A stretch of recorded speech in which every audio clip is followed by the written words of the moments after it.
Skandal pemerasan DWP 2024. Kombes Donald Simanjuntak dipecat, citra Polri terancam. Kasus pemerasan yang melibatkan penonton Jakarta Warehouse Project DWP 2024 mengguncang publik. Tidak hanya mencederai kepercayaan masyarakat terhadap institusi Polri, kejadian ini juga mencoreng citra Indonesia di mata dunia. Direktur Reserse Narkoba Polda Metro Jaya, Kombes Donald Simanjuntak, menjadi salah satu tokoh utama dalam kasus ini. Hasil sidang etik yang digelar oleh Divisi Profesi dan Pengamanan Propam, Polri menjatuhkan sanksi berat berupa pemberhentian, tidak dengan hormat PTDH kepada Donald dan sejumlah anggota lainnya. Kasus ini bermula dari laporan adanya dugaan pemerasan terhadap penonton DWP 2024 di Jixpo Kemayoran, Jakarta Pusat. Pada 15 Desember tahun 2024, sebanyak 18 anggota polisi dari berbagai kesatuan diduga terlibat, termasuk Donald Simanjuntak. Modus operandi yang dilakukan oleh oknum ini melibatkan intimidasi terhadap penonton, sebagian besar warga negara Malaysia, yang kemudian diminta sejumlah uang untuk mengamankan mereka dari ancaman hukum. Kepala Biro Penerangan Divisi Humas Polri, Brigjen Tranoyudo Wisnu Andiko, dalam konferensi pers menyebutkan bahwa kasus ini merupakan pelanggaran serius yang tidak hanya mencederai nama baik Polri, tetapi juga menimbulkan kerugian besar bagi korban. Kami memastikan bahwa Polri tidak mentolerir pelanggaran apapun, tegas Trunoyudo. Sidang etik yang digelar pada 31 Desember tahun 2024 hingga dini hari 1 Januari tahun 2025 memutuskan pemecatan Kombes Donald Simanjuntak dengan status PTDH.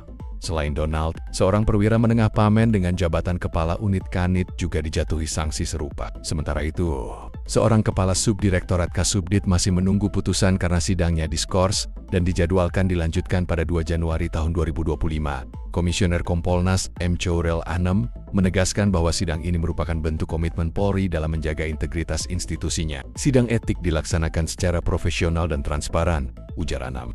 Kasus ini menarik perhatian publik dan media internasional karena melibatkan 45 korban warga negara Malaysia. Beberapa pihak menilai bahwa insiden ini berpotensi merusak hubungan diplomatik antara Indonesia dan Malaysia, terutama karena kasus tersebut terjadi dalam acara internasional yang dihadiri ribuan wisatawan asing. Selain itu, kasus ini juga menimbulkan pertanyaan tentang efektivitas sistem pengawasan internal di tubuh Polri. Banyak pihak mendesak agar reformasi institusional dilakukan untuk mencegah kejadian serupa di masa mendatang. Kompolnas menilai kasus ini sebagai ujian bagi Polri dalam menegakkan integritas. Khoirul Anam mengungkapkan, "Kami berharap langkah tegas ini dapat mengembalikan kepercayaan masyarakat kepada Polri." Di sisi lain, Kapolda Metro Jaya menegaskan bahwa proses hukum terhadap anggota yang melanggar akan tetap mengedepankan asas praduga tak bersalah. Kami memastikan bahwa setiap langkah yang diambil berdasarkan bukti yang kuat, ujar Kapolda. Untuk memulihkan citra yang tercoreng, Polri mengintensifkan program pembinaan dan pengawasan kepada seluruh personel. Selain itu, Polri juga memperkuat mekanisme pelaporan masyarakat agar lebih transparan dan akuntabel. Brigjen Trunoyudo menambahkan bahwa Polri telah memulai investigasi menyeluruh untuk mengungkap seluruh jaringan yang terlibat dalam kasus ini. Tidak ada tempat bagi oknum yang mencoreng nama baik Polri, tegasnya.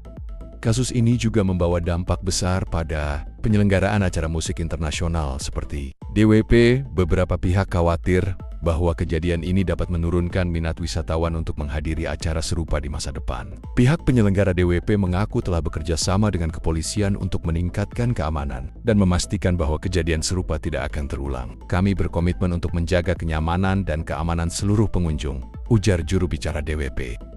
Kasus pemerasan terhadap penonton DWP 2024 menjadi pelajaran berharga bagi Polri dan masyarakat. Tindakan tegas terhadap oknum yang melanggar hukum diharapkan dapat memulihkan kepercayaan publik terhadap institusi kepolisian. Di sisi lain, reformasi internal Polri perlu dilakukan secara menyeluruh agar kasus serupa tidak terjadi lagi di masa depan.